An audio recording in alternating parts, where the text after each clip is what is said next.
ओम शांति। अविनाश भाई जी, आपका वेलकम है। ओम शांति। आप सभी का भी बहुत बहुत स्वागत है। ओम शांति भाई जी। ओम शांति। ओम शांति।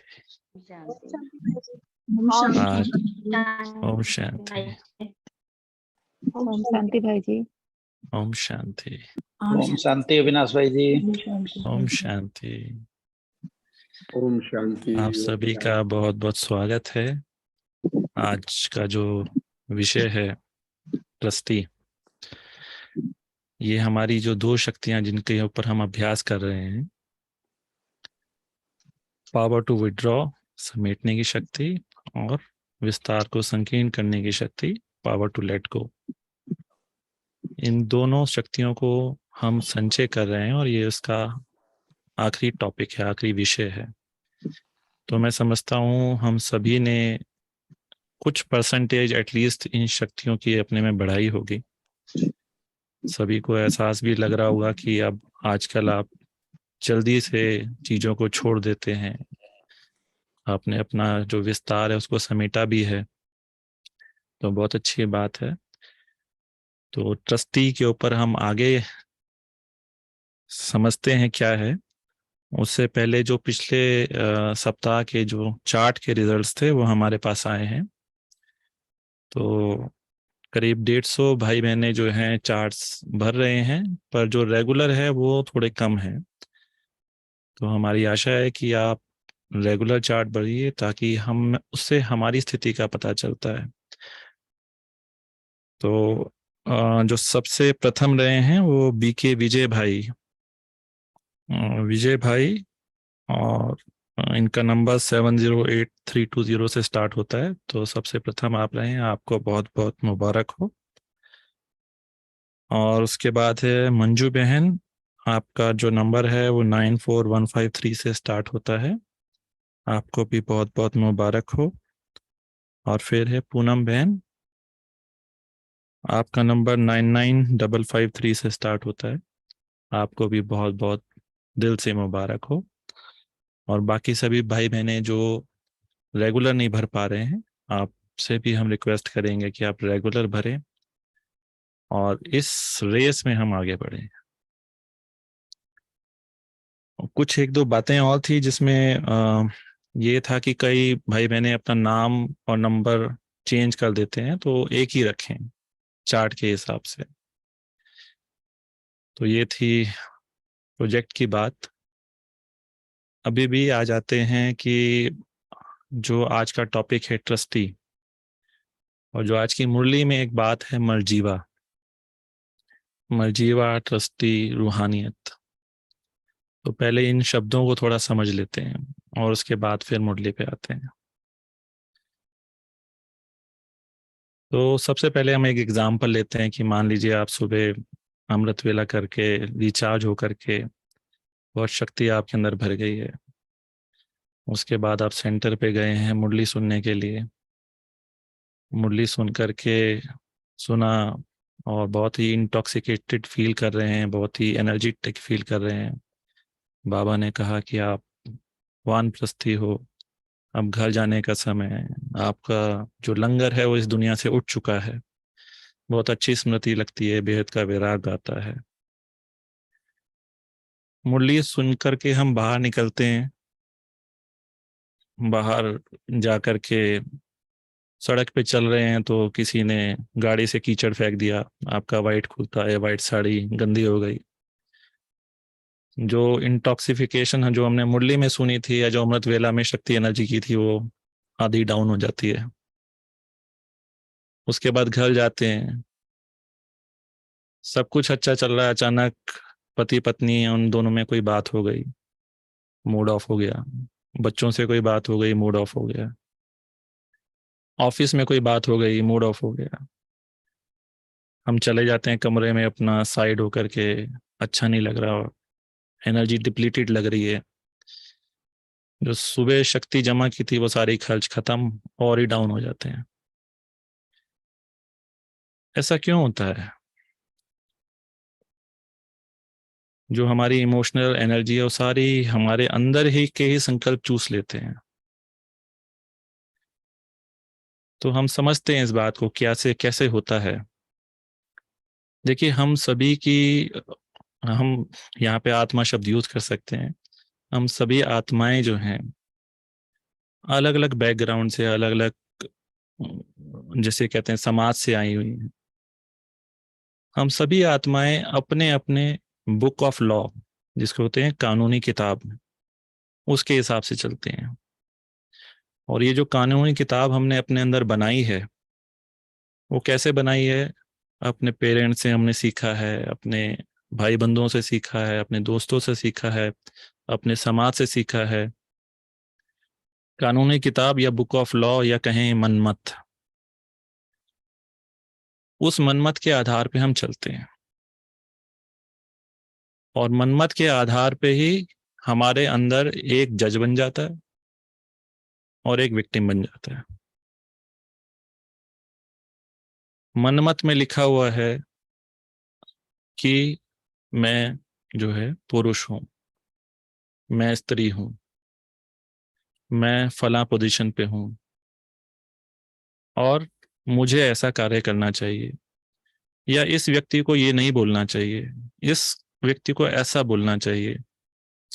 मेरे विचार से जो है जो सर्दी का मौसम बहुत बढ़िया है, मेरे विचार से गर्मी का मौसम बहुत बढ़िया है, या ये खाना बहुत अच्छा है, ये खाना बुरा है, या ये हिंदू है, ये मुसलमान है, या ये ईसाई है, या और भी अन्य प्रकार के जो बुक ऑफ लॉ है उसमें हमने अपने एक बिलीफ सिस्टम्स तैयार करके रखे हुए हैं।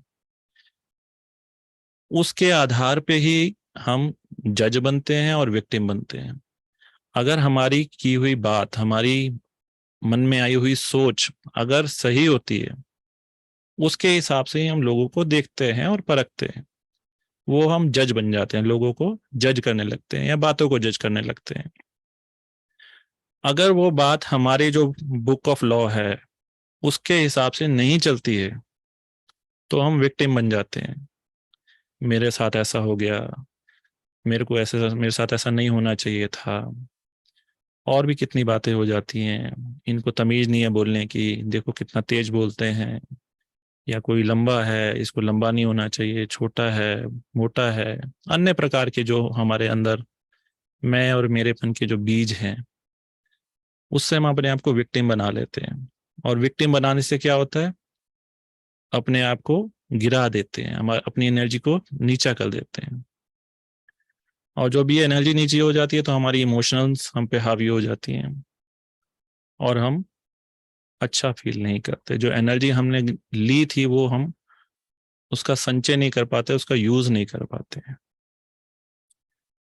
तो ये हमारी बुक ऑफ लॉ, जज और विक्टिम, इसके आधार पे हम चलते हैं। अभी हम बाबा के शब्दों में आ जाते हैं। बाबा हमें दो चीजों से मुक्ति दिलाते हैं, एक है माया और एक है मैंपन और मेरापन। ठीक है जी। आप सभी ने वायरस का नाम सुना होगा, कोरोना वायरस अभी आया था, है ना? वायरस क्या करता है? आपको इन्फेक्ट कर देता है, आपका को कमजोर कर देता है और एक से दूसरे में ट्रांसमिट हो जाता है। ऐसा होता था ना, हम मुंह पे मास्क लगा लेते थे और अन्य प्रकार की चीजें करते थे ताकि वायरस हमारे अंदर ना आए। तो माया भी एक वायरस है जो आज हर आत्मा में, जिसने अपना डेरा डाला हुआ है, हम माया एक दूसरे को ट्रांसमिट भी करते हैं अपनी वृत्ति से, अपने भावों से, अपने शब्दों से। इस माया को ट्रांसमिट भी करते हैं। ये होता है वायरस। और दूसरा होता है पैरासाइट। पैरासाइट सुना है सभी ने? सुना है, समझते हैं? ठीक है। पैरासाइट वो कीड़ा होता है जो आपकी एनर्जी को पकड़ लेता है, आपसे ड्रेन कर लेता है, आपकी सारी एनर्जी खींच लेता है और खुद जीवित रहता है। जो मैंपन और मेरापन है वो पैरासाइट। ये मैंपन और मेरापन हमारे अंदर की जो एनर्जी होती है, हमारी एनर्जी की जो पवित्रता होती है, हमारी जो शक्ति होती है, उसको खींच लेता है। और जितना वो खींचता है उतना ही उसका पोषण होता है। मैंपन बढ़ता जाएगा, मेरापन बढ़ता जाएगा और हमारी एनर्जी डिप्लीट होती जाएगी। हम दुखी होते जाएंगे, हम परेशान होते जाएंगे, पर ये जो मैंपन और मेरापन है ये बढ़ता चला जाएगा। तो अभी हम क्या करें? इस मैंपन मेरापन माया से बचने के लिए क्या करें? टोटल जो हमने मुरलियों में सीखा है वो 3 तरह की बातें हमने सीखी हैं। आप इस पैरासाइट को एक ऐसा समझ लीजिए कि एक सांप है जिसके 1000 फन हैं या उससे भी ज्यादा, जिसे वो कहते हैं 1000 मैंपन या 1000 मेरापन। तो 1000 से भी ज्यादा मैंपन और मेरापन के फन हैं। तो एक तरीका ये हो सकता है कि जब जब आपको कोई भी एक चीज डसे, आप उसको पहचानें, उसको मारें और बाबा से शक्ति लेकर के उसको दोबारा ना आने दें। तो पहला तरीका है एक एक फन को पहचानते जाएं और उसको खत्म करते जाएं और अपने आप को इस पैरासाइट से, इस वायरस से फ्री करते चले जाएं। मेथड बहुत लंबा है, बहुत समय लेता है और बहुत दुखदाई है। इतना टाइम, कई कई जन्मों के हमारे अंदर विकार हैं, जन्मों के अंदर से मैंपन और मेरापन है, कब निकल जाता है पता नहीं चलता। बहुत सारे हैं। तो आपकी चॉइस है, आप करना चाहें तो ये भी एक तरीका है। अटेंशन रखें, दुख हो, फीलिंग हो, उसके बाद हम रिएक्शन में आए, उसके बाद देखें ओहो ये तो देहभान था या देह अभिमान था या माया का कोई रूप था या मेरापन में मेरा लगाव बहुत ज्यादा था, झुकाव बहुत ज्यादा था, या मैं किसी के प्रभाव में आ गया या आ गई। तो अनेक प्रकार के मैंपन है, तो एक एक को देखते जाएं, करते जाएं और उससे मुक्ति पाएं।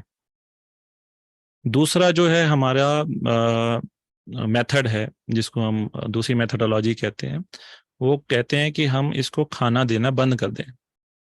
पैरासाइट को और वायरस को जो है खाना देना बंद कर दें। तो क्या होगा कि धीरे धीरे वो वायरस को जब खाना नहीं मिलेगा या पैरासाइट को जब खाना नहीं मिलेगा तो मर जाएगा, है ना। तो उसके लिए हम अपने आप को पूरी तरह योग युक्त बना लें, बहुत जो है बाबा की जो बातें हैं उस पर चलते रहें, मैंपन और मेरापन को जरा भी हवा ना लगने दें।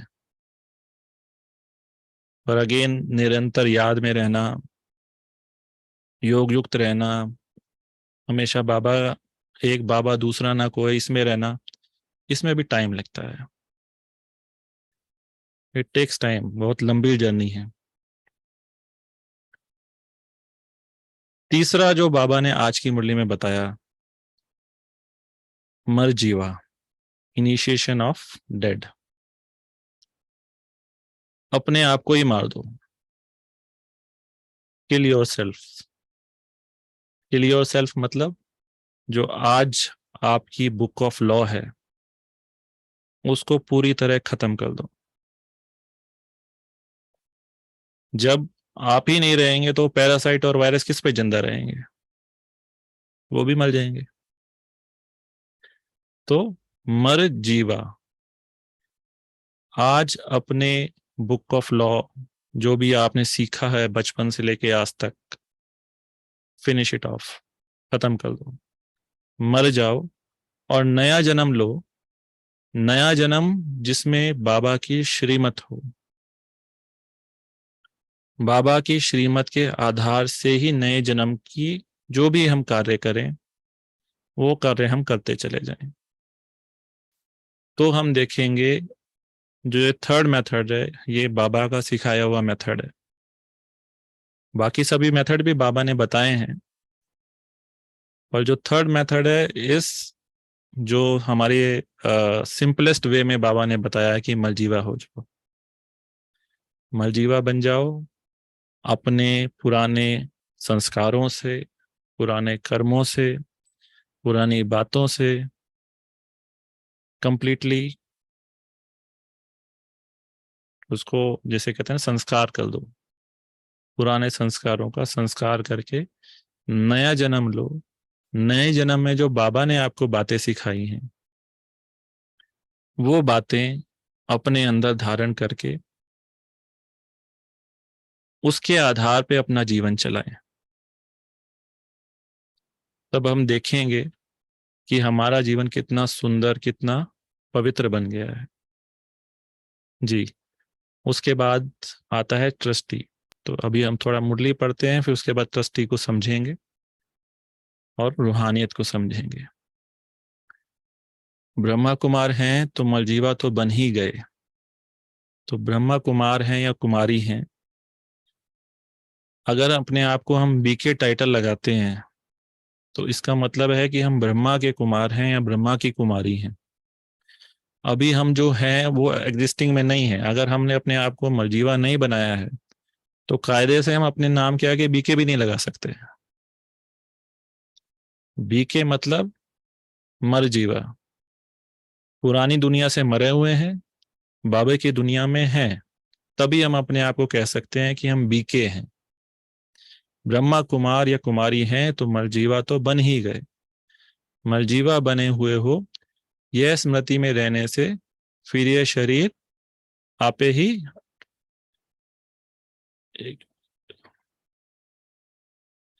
फिर यह शरीर आपका नहीं रहा।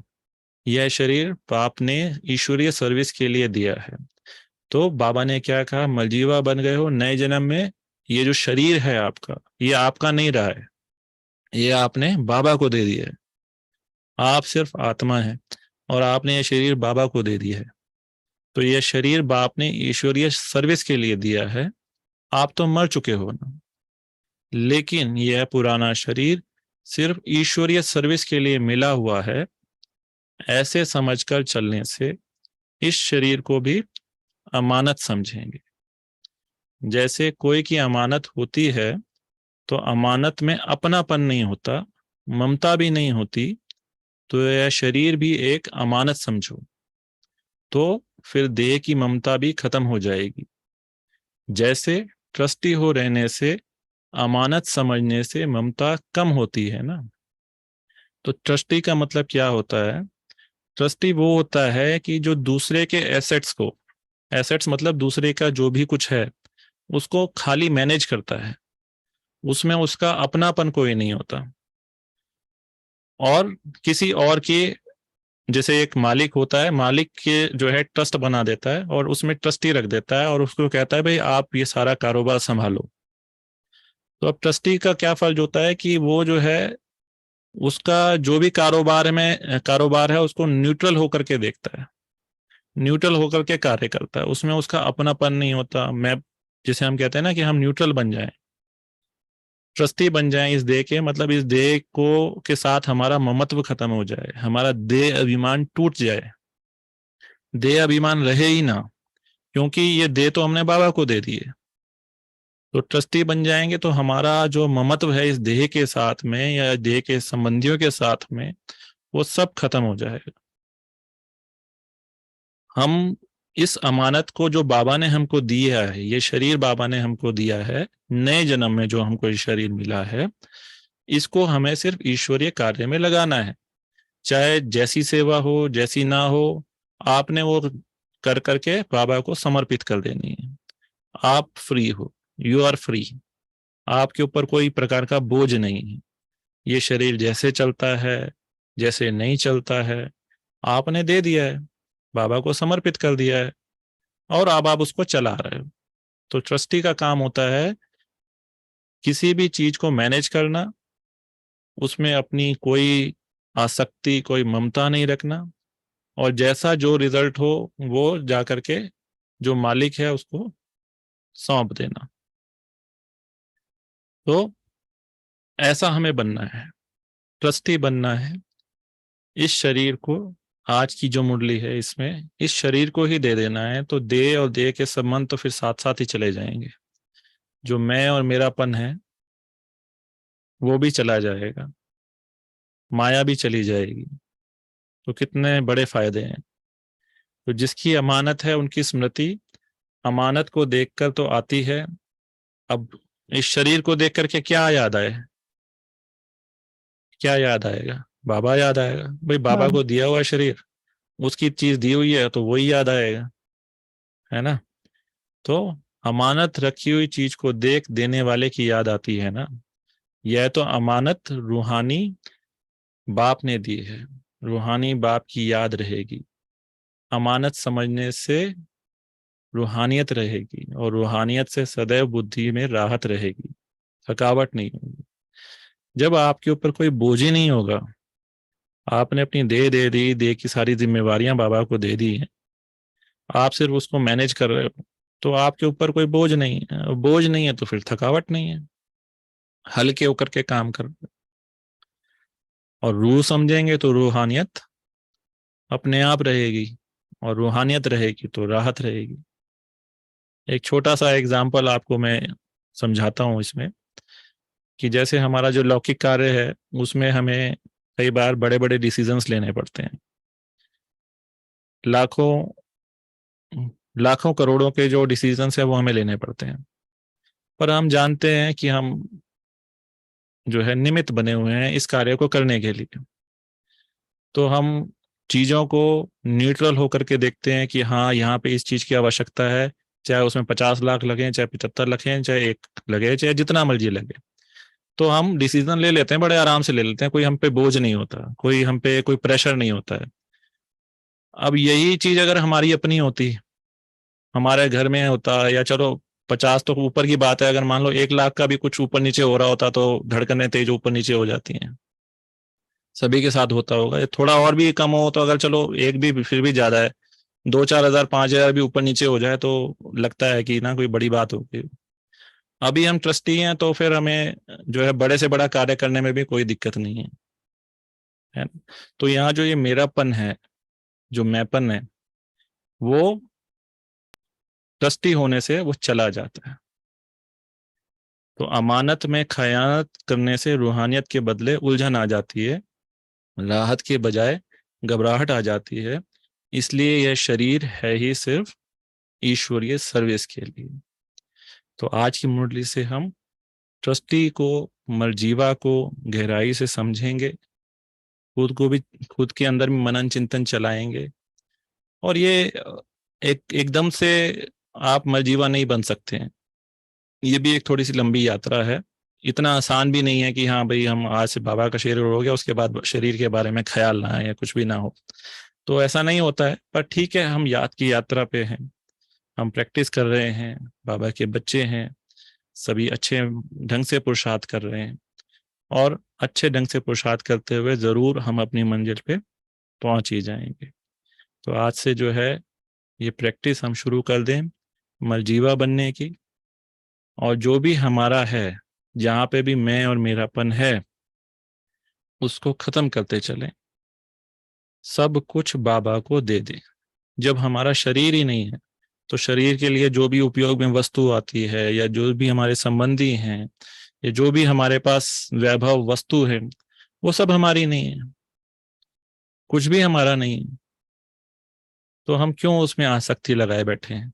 हमें सिर्फ वो टाइम बीइंग के लिए, इस जन्म के लिए हमें मिला हुआ है, उनकी संभाल करने के लिए, उनकी देखरेख करने के लिए। और जो हो हिसाब किताब जो है बाबा को दे दें। जो भी कुछ हुआ है, चाहे अच्छा हुआ है चाहे बुरा हुआ है, ठीक है, बाबा को हिसाब किताब दे दो। बाबा आज ये हुआ, ऐसा हुआ, और हिसाब किताब बना के शाम को बाबा को दे दो। अगले दिन सुबह उठ के फिर से जिम्मेवारी ले लो, ठीक है आज से फिर से इस शरीर की जिम्मेवारी और जो भी हमारे देह से जुड़ी हुई चीजें हैं उनकी जिम्मेवारी लेकर के ट्रस्टी होकर के काम करना है, और शाम को जो निमित्त बन करके बाबा को सारी चीजों को हमें दे देना है और फ्री हो जाना है। ठीक है जी। तो आज की मुरली से समझ में आया क्या क्या क्या करना है? क्लियर है? चलिए ठीक है, अगर किसी का प्रश्न हो तो पूछ सकते हैं, नहीं तो फिर 2 मिनट में। हाँ जी, भाई जी एक पॉइंट बताऊं? हाँ जी। ओम शांति भाई जी। ओम कल शांति। कल कल की मुरली में बाबा ने कहा कि मैं और मेरा को परिवर्तन कर सकते हैं। जब जी मैं याद आए तो मैं आत्मा हूँ, जी जब मेरा याद आए तो मेरा हूँ। ओम बिल्कुल। इस तरह शांति से मैं और मेरा भाई जी। से ये जो बाबा हमें युक्तियां बताता रहता है, बाबा हाँ हमें जी, कई युक्तियां बताता है, कई कई बार कोई युक्ति काम करती है, कई बार कोई युक्ति काम करती है, तो अलग अलग जैसे होते हैं ना, फॉर्मूलाज हम लिख लें अपने लिए कि ये हाँ जी, फॉर्मूला बाबा ने बताया हुआ है, तो कल की मुरली से ये उठा लें। कई बार बाबा कहता है मेरा को तेरा गल दो, ऐसे भी बाबा करता है। तो हर एक युक्ति हम नोट कर लें और उसको हम अपने साथ अपने ऊपर अप्लाई करते चले जाएं। हाँ जी।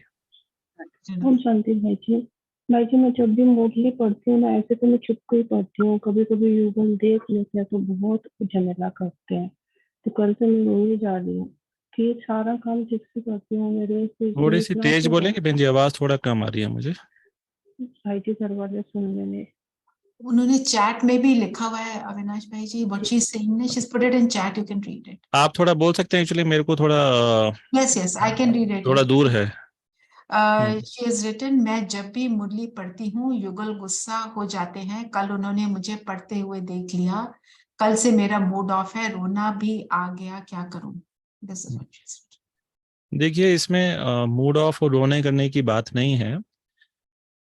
क्या होता है कि हमें हर आत्मा को समझना है। ठीक है, जो आपके युगल हैं या हमारे साथ में भी कई बार हर एक के साथ में ऐसा होता होगा कि हर कोई अपने चश्मे से देखता है। ठीक है ना। जैसे मैंने बताया कि आज बुक ऑफ लॉ के हिसाब से हम चलते हैं। अब जो आपके युगल हैं वो अपनी बुक ऑफ लॉ के हिसाब से चल रहे हैं, उनके हिसाब से मुरली पढ़ना गलत है। उनके हिसाब से आप भटक सकते हैं या कुछ और बातें हो सकती हैं, जो भी उनके माइंड में है उसके हिसाब से वो जज करते हैं और आपको मना करते हैं कि भाई आप ऐसा ना करें। अकॉर्डिंग टू योर जो भी आपकी युगल है वो अपने चश्मे से दुनिया को देख रहे हैं, आप अपने चश्मे से देख रहे हो। तो हम जब दूसरे व्यक्ति को समझ जाते हैं, उसकी बातों को समझ जाते हैं, तो उस पर फिर गुस्सा नहीं आता है, उस पर फिर हमें रहम आता है। क्यों रहम आता है? कि उसको पता ही नहीं है कि इस मुरली में क्या है, उसको आइडिया ही नहीं है वो किस चीज से वंचित हो रहा है, मुझे भी पढ़ने से रोक रहा है। तो हमें चीजों को समझना है, दूसरी आत्मा को भी समझना है, अपनी आत्मा को भी, अपने को भी समझना है। जब तक ये समझ गहरी नहीं होगी तब तक हमारा मूड ऑफ और इस तरह की चीजें होती रहेंगी। ये हमने क्यों बताया? ये बुक ऑफ लॉ, जज, विक्टिम, ये हमारे साथ नहीं है, ये हर आत्मा के साथ में है। हर आत्मा इस हिसाब से चलती है, हर आत्मा के अंदर पैरासाइट है, हर आत्मा के अंदर वायरस है। आप ये समझ लीजिए कि मान लीजिए अभी ये स्किन है, हाथ है, ठीक है। अभी हाथ हम किसी से मिलाएंगे तो आराम से मिला सकते हैं ना, कोई दिक्कत नहीं है, नॉर्मल हाथ मिलाएंगे। अभी इस हाथ में चोट लगी हुई है, यहाँ पे सारा स्किन खराब है, सारा ब्लड है या जो भी कुछ है। अभी हम हाथ मिलाएंगे तो क्या होगा? दर्द होएगा? दर्द होएगा नहीं होगा? और हम मिलाने से भी बचेंगे कि भी रहने दो, ऐसी दूर से नमस्ते कर लेते हैं, बाहर से ही ओम शांति कर लेते हैं। तो हर एक आत्मा जो है इस समय इतनी इन्फेक्टेड है, वो पैरासाइट, वो वायरस इतना खा चुका है कि एक आत्मा दूसरी आत्मा को देख के खुश नहीं है। तो उस स्मृति में हम रहें कि जो भी आत्माएं हैं, चाहे युगल है, चाहे बच्चे हैं, चाहे जो भी हैं, वो सभी जो है अपने हिसाब से चल रहे हैं, वो गलत नहीं है, उनके हिसाब से वो ठीक है। पर हम जानते हैं कि क्या सही है हमारे लिए, क्या सही है क्या गलत है।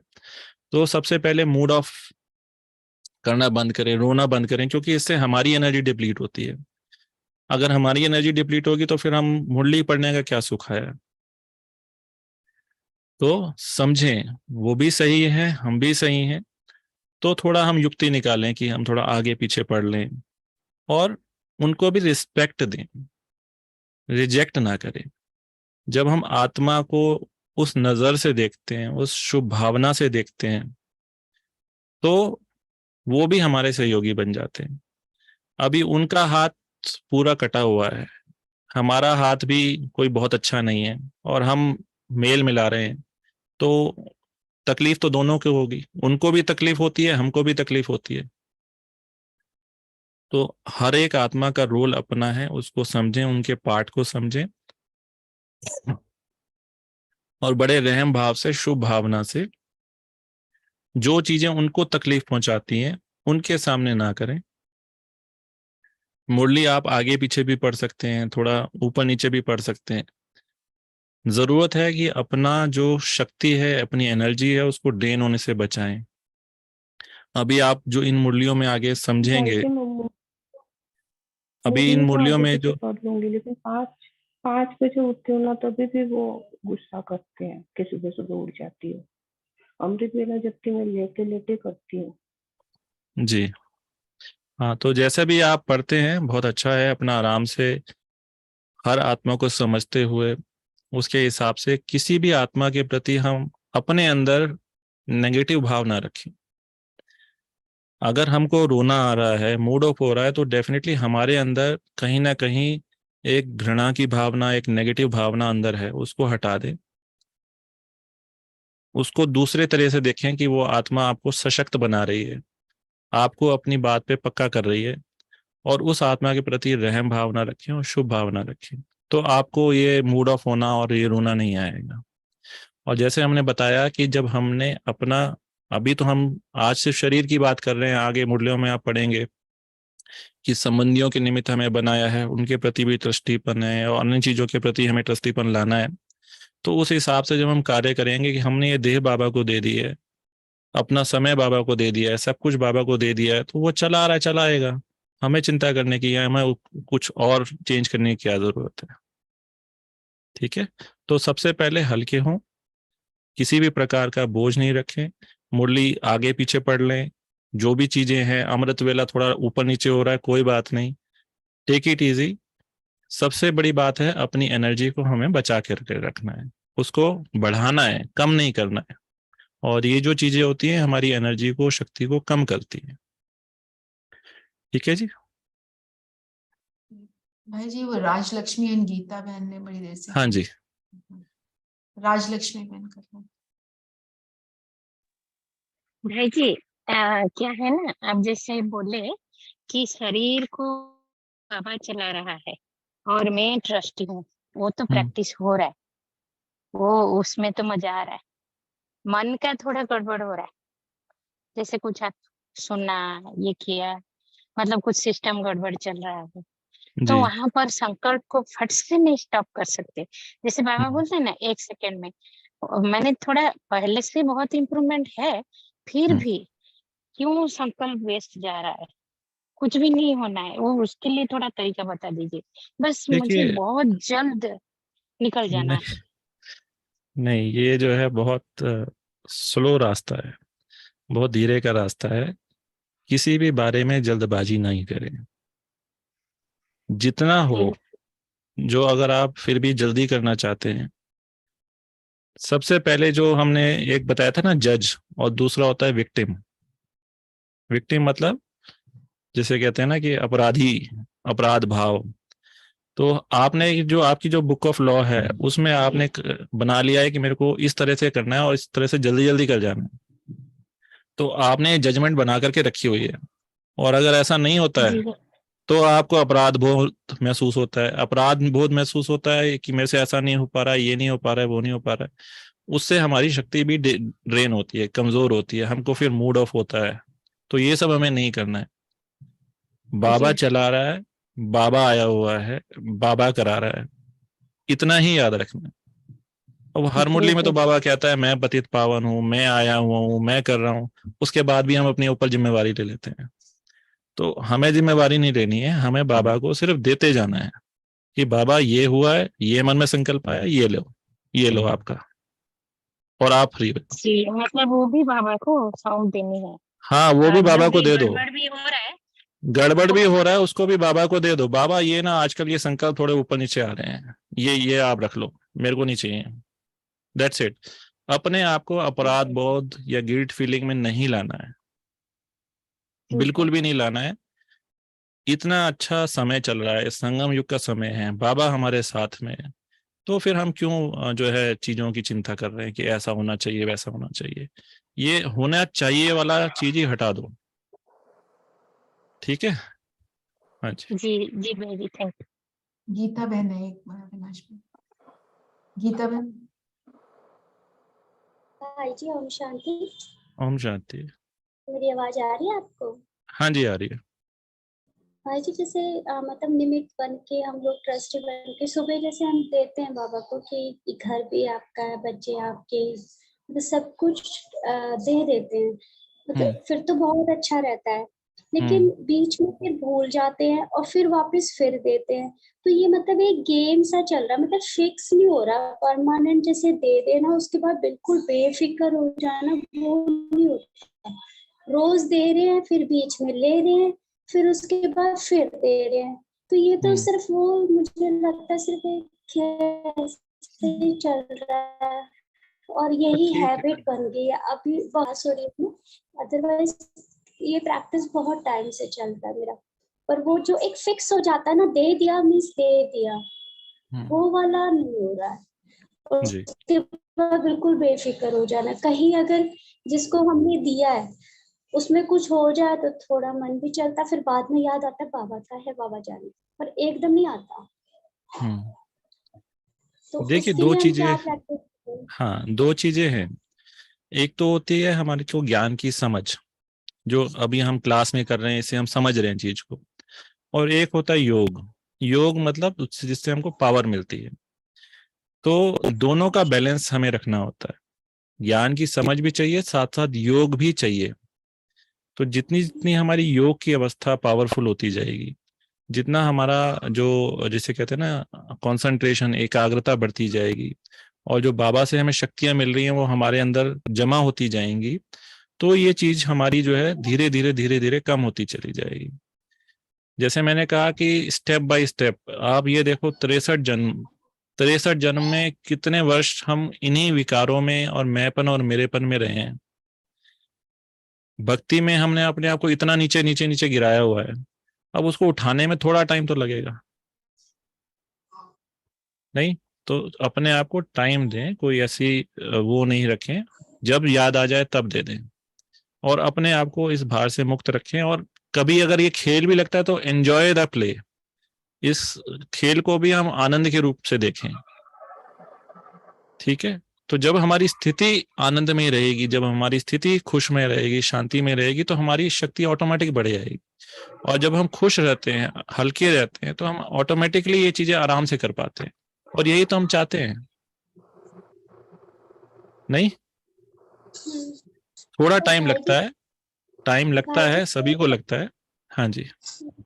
एक बात ये, जैसे अभी पीछे मेरे से पहले जो इस बहन ने पूछा था ना, तो उसी से रिलेटेड मुझे क्वेश्चन उठा कि जैसे पुरुषार्थ करते करते भी तो दुखी हो जाते हैं, क्योंकि वो जैसे मॉर्निंग में अपने आप को एक देते हैं कि मुझे आज इतना करना है, ऐसा करना है, तो कर तो पाते नहीं है अपना, क्योंकि रिस्पॉन्सिबिलिटीज है, गृहस्थ में है, सब कुछ ही है ना, वर्किंग भी होते हैं। तो फिर उसके बाद ना शाम को मन दुखी होता है कि कुछ नहीं हुआ, कुछ भी नहीं हुआ, और समय है नहीं। तो जब सब जगह पे एक ही लहर चल रही है, अब टाइम तो बचा नहीं, अब तो वैसे भी कन्वर्ट तो होना ही है, सतयुग में आना ही है। तो अपने आप में देखते एकदम लेट आए हैं, ऊपर से हम कर भी नहीं पाते अच्छे से, और बस रिग्रेट होता है। तो मेरे को ऐसा लगता है कि पहले हम संसार में थे तो दुखी हो गए, अभी हम जी ज्ञान में आए तो दुखी हो गए। तो जी, मतलब वो हैप्पीनेस तो है ही नहीं ना, मतलब अब इसलिए दुखी है क्योंकि संसार में थे तो वो पूरा इसका नहीं कर वॉल्यूम बढ़ा पाते सकते हैं थे, थोड़ा सा? हाँ जी। संसार में थे तो हम पूरा नहीं कर पाते थे तो दुखी होते थे, अब यहाँ पे भी हम वो पूरा नहीं कर पाते तो भी मेरा मन खाता है अंदर से कि भी मतलब टाइम नहीं है। एक्चुअली में पहले नहीं आए, ये भी लगता है पहले नहीं आए, और अब आए तो अब सब कुछ जान रहे हैं कि टाइम भी है, और अपने संकल्प भी ऐसे ही चल रहे हैं, है ना। जैसे बोला कि ऐसा तो नहीं है कि समय हमेशा अच्छे संकल्प चल रहे हो, वो भी नहीं है। तो मन में ना कई बार उदासी आ ही जाती है इस चीज को लेके। तो उसके देखिए, लिए मतलब क्या करूं मैं, मतलब एक तो सबसे बड़ी किसी बात है ना कि एक बात होती है कि हम अपने लिए एक लक्ष्य निर्धारण होता है कि हमने आज का ये लक्ष्य रखा है, उसको हमने अचीव कर लिया तो सेटिस्फेक्शन होती है, अगर उसको हमने अचीव नहीं किया तो थोड़ा मन उदास हो जाता है। तो सबसे पहले तो हर आत्मा अपनी शक्ति के अनुसार, अपने सामर्थ्य के अनुसार अपना टारगेट रखें। एक हम सोच रहे थे अभी कल परसों ही एक लक्ष्य अपना निर्धारण कैसे करें, उसके ऊपर भी एक क्लास रखी जाए। तो हम सोच रहे हैं कि संडे को अगर हो सकेगा तो रात को 8:30 बजे हम एक ऐसा क्लास रखेंगे लक्ष्य निर्धारण के ऊपर।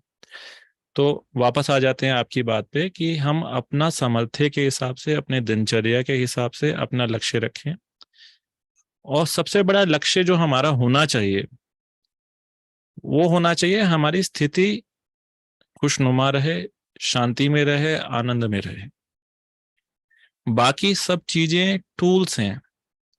अगर वो टूल्स हम नहीं भी यूज कर रहे हैं या कम यूज कर रहे हैं तो भी कोई हर्जा नहीं है। अगर आप मुरली दिन में 2 बार नहीं पढ़ पा रहे हैं, 1 बार पढ़ पा रहे हैं, ट्रैफिक कंट्रोल आपका 3 बार हो पा रहा है, 2 बार हो पा रहा है, पर अगर आप स्थिति आपकी अच्छी है, आप उसको मेंटेन करके चल रहे हैं तो that's okay, take it easy. उसमें दुखी होने वाली बात नहीं है, क्योंकि हमारा पुरुषार्थ है खुश रहने का, हमारा पुरुषार्थ है शांतिमय अवस्था में रहने का, हमारा पुरुषार्थ है पवित्र रहने का। और ये जो भी जितनी भी चीजें हैं, चाहे मुरली है, चाहे योग है, चाहे ट्रैफिक कंट्रोल है, ये जो भी हम अन्य प्रकार की युक्तियां लगाते हैं, ये इस चीज को बढ़ाने के लिए है, इसको कम करने का हमारा लक्ष्य नहीं है। तो हम कोई कार्य के प्रति कॉन्शियस नहीं होना है, हमें सोल कॉन्शियस होना है। तो किसी भी कर्म के प्रति हमें कॉन्शियस बिल्कुल भी नहीं होना है। अगर जहां आपको दुखी लग रहा है अपना टारगेट थोड़ा कम कर दो। मेन हमारा जो लक्ष्य होना चाहिए कि हमारी शांति, हमारी पवित्रता, हमारी खुशी, हमारा आनंद दिन भर बना रहे। अगर आप इस अवस्था में रहेंगे तो आप कोई भी काम बड़े चुटकियों में कर लेंगे, आपको समय लगाने की जरूरत नहीं पड़ेगी। हाँ, अपना आप एक टाइम टेबल बना सकते हैं, मनचर्या बना सकते हैं, अकॉर्डिंगली उसको चेंज भी कर सकते हैं। और जैसा हमने पिछले उसमें भी बताया, जो भी हो रहा है, जैसा भी हो रहा है, उसको बाबा को देते चलें, क्योंकि हम आत्माओं में एक्चुअली में एनर्जी है नहीं। हम भले ही ये कर रहे हैं, ज्ञान योग कर रहे हैं, जो भी कर रहे हैं, अपने सामर्थ्य से लगे हुए हैं, पर एक्चुअली में देखा जाए तो हम आत्माएं पिछले 63 जन्मों से, जिसे कहते हैं ना कि बहुत बहुत कम बैटरी रही हुई है। तो ये सब जो करवा रहा है ये सिर्फ बाबा ही करवा रहा है। सो लेट हिम डू, उसको अपने ऊपर ऑपरेट करने दीजिए। खुद के ऊपर कोई भी जिम्मेवारी हमें नहीं रखनी है, बाबा को देते जाना है, और बाबा ही कराता है और बाबा ही कराएगा। सिर्फ ये 3 शब्द याद रखने हैं। जैसा हुआ है, चाहे आपकी दिनचर्या खराब हुई है, आपके हिसाब से अच्छी नहीं हुई है, कोई बात नहीं, उसको या तो एनालाइज करके थोड़ा सा कम कर दें या अपनी दिनचर्या को उस हिसाब से सेट करें, और जैसा भी हुआ है वो वैसा का वैसा बाबा को दे दें। आप देखेंगे अगले दिन आपके अंदर इतनी अच्छी ऊर्जा आ जाएगी, इतनी अच्छी एनर्जी आ जाएगी कि आप उस कार्य को बड़े आराम से कर पाएंगे और अंदर से आप सशक्त फील करेंगे। तो बाबा आया हुआ है, उसको यूज करें, और यही सही मायनों में संगम युग का वर्षा है। ठीक है जी भाई जी, अभी टाइम 8:18 हो गया है। हाँ, अभी बस बाबा की याद में बैठते हैं। अच्छा, somebody has asked if they can call you and ask you something. That we may take हाँ on जी, कर Saturday सकते हैं। also, question answer session. जी बिल्कुल। सुषमा रानी बहन ने लिखा है तो she can call. हाँ, एक वो आप question कॉल कर सकते हैं बाद में ना। और जो एक और क्वेश्चन है वो may be tomorrow it can be taken. That we will take on question answer day, Saturday. तो मीनाक्षी बहन आप सैटरडे को कर लीजिए। अच्छा, ये 1 मिनट ले लेते हैं। चार्ट में 2 पॉइंट्स हैं, मनन चिंतन विषय पर अध्ययन, इसे क्लियर करें। ये चार्ट का है, इसको 2 मिनट में और ले लेते हैं। देखिए, मनन चिंतन जैसे आज की मुरली में बाबा ने बताया, वानप्रस्थ अवस्था है, वाणी से परे जाना है, या आज की जो आपको अमानत पे समझा, या जो भी आपने इसमें से कोई एक लाइन लेकर के उसके ऊपर मनन चिंतन करना है, तो ऐसा मनन चिंतन होता है। जैसे वाणी वानप्रस्थ अवस्था है हमारी, हम 84 जन्मों से हम यात्रा कर रहे हैं, ये हमारा कोई नया जन्म नहीं है, तो इस तरह से हम अलग अलग जो बाबा के शब्दों में ही मनन चिंतन कर सकते हैं। और दूसरा है विषय पर अध्ययन। जो जैसे आज ट्रस्टी है, तो ट्रस्टीपन पे हम 5 दिन में कम से कम 5 बार अभ्यास करें कि मान लो ये देह जो है बाबा को दी हुई है, या जो हमारा जो भी संबंध में है, या जो हमारा ऑफिस का कार्य है, चाहे हमारा घर का कार्य है, चाहे हमारे बच्चे हैं, या जो भी हमारे युगल हैं, जो भी प्रकार के हैं, उन सबको हमने बाबा को दिया हुआ है। इस प्रकार का हम अभ्यास करें। तो ये है विषय पे अध्ययन। और मनन चिंतन है जो मुरली आपको दी गई है, या जो ये अव्यक्त वाणी आती है, या साकार वाणी जो भी होती है दिन की, उस पे कोई एक पॉइंट लेकर के, एक लाइन लेकर के उस पे मनन चिंतन करना। थैंक यू ठीक। भाई जी, थैंक यू, थैंक यू। हाँ जी। ओम शांति। ओम शांति।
ओम शांति।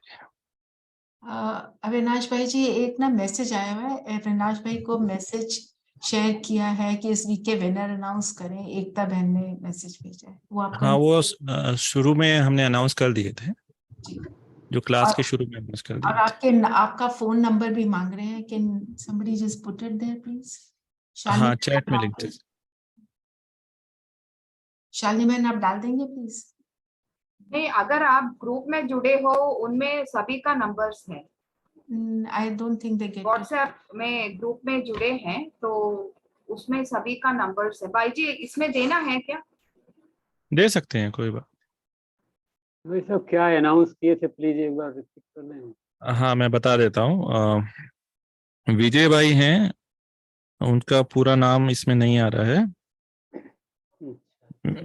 बीके विजय डी, इनका नंबर स्टार्ट होता है 708-320-3879। चार्ट वाला, ठीक है समझ गया। हाँ, और फिर मंजू बहन है, उनका 94153 से नंबर है। और फिर पूनम बहन है 9955323219 से। तो आप सभी को फिर से बहुत बहुत मुबारक हो। और जितने भी भाई बहन जुड़े हुए हैं, आप सभी चार्ट जरूर भरें, चाहे जितना भी होता है, चाहे जितने नंबर भी आते हैं, कोई बात नहीं, भरना शुरू करें।